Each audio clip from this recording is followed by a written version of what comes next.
dengan datangnya korporasi pengusaha yang ada di Kabupaten Tasikmalaya mendukung salah satu paslon yang ada di Kabupaten Tasikmalaya. Kapitalis di Kabupaten Tasikmalaya cukup ngeri. Bukan dari kedalaman kantong uang seseorang ataupun para pengusaha kapitalis dan oligarki. Kepada Bawaslu Kabupaten Tasikmalaya untuk insaf dan sadar akan proses terjadinya demokrasi kali ini, untuk senantiasa mengawasi pada setiap paslon tanpa tebang pilih. Bahwa beredar di media sosial saling mengunci antara paslon satu dan lain-lain, baik dari pihak korporasi, pihak bisnis, pihak kontir, pihak pengusaha yang ikut mencari kepentingan di Kabupaten Tasikmalaya.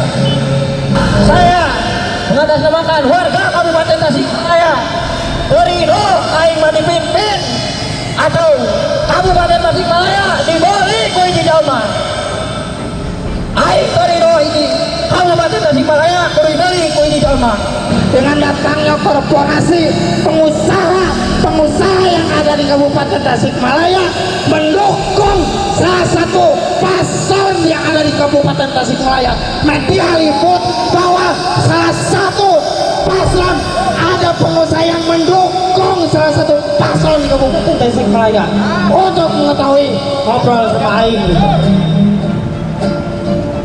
Kita sebagai akademisi dan masyarakat mengetahui bahwa akibat daripada korporasi masuk ke ranah politik yang aktif, demokrasi catatan yang jelek, maka saya katakan ketika demokrasi itu diniscayakan, ketika demokrasi itu didustakan, merupakan pernyataan perang terhadap masyarakat. Semangat kawan-kawan. Sekali lagi saya katakan, jika demokrasi dinistai, money politik terjadi lagi, merupakan pernyataan perang terhadap masyarakat. Tasikmalaya ini kota santri yang begitu sangat santun, tapi harap Kabupaten Tasikmalaya dijadikan ataupun diperjualbelikan oleh orang luar. Dan ini jagoanna Kabupaten Tasikmalaya yang dibeli ke orang luar Kabupaten Tasikmalaya. Ya. Kita ngeri akan itu. Kapitalis di Kabupaten Tasikmalaya cukup ngeri. Masyarakat begitu mudah untuk menggadaikan idealisnya. Masyarakat begitu mudah untuk Oke, ada uang saya beli. Ada uang saya nyebelin. Ngeri Kabupaten Tasikmalaya. Apalagi hari ini mau diatur ayat atau tidak, saudara-saudara kita sedang melaksanakan doa bersama ataupun sedang melaksanakan istighosah terkait kriminalisasi ulama. Ini ngeri. Kabupaten Tasik mau dibikin seperti apa? Apakah kita tidak prihatin? Ngeri. Sudah persoalan kriminalisasi agama itu begitu membumi, terus sekarang ditimpah dengan persoalan money politik yang teduh.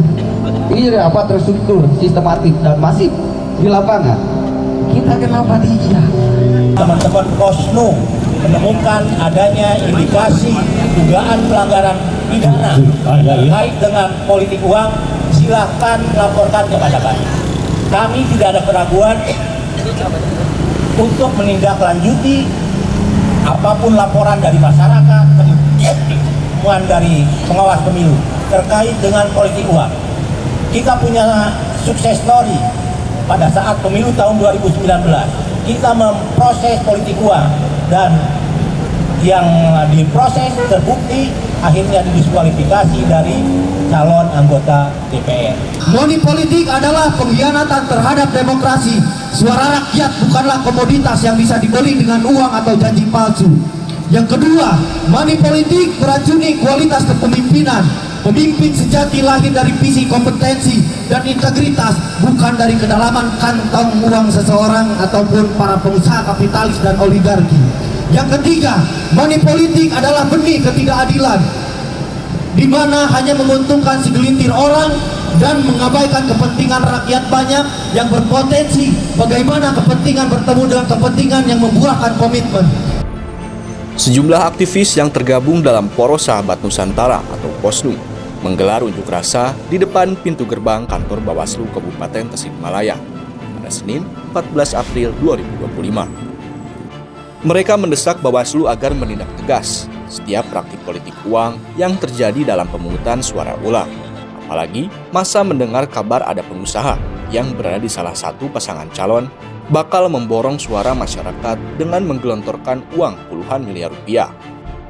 Di hari yang sama, Gerakan Pemuda Ansor Kabupaten Tasikmalaya menggelar deklarasi di alun-alun Singaparna, menolak dan melawan segala bentuk praktik politik uang dalam PSU di Pilkada Kabupaten Tasikmalaya.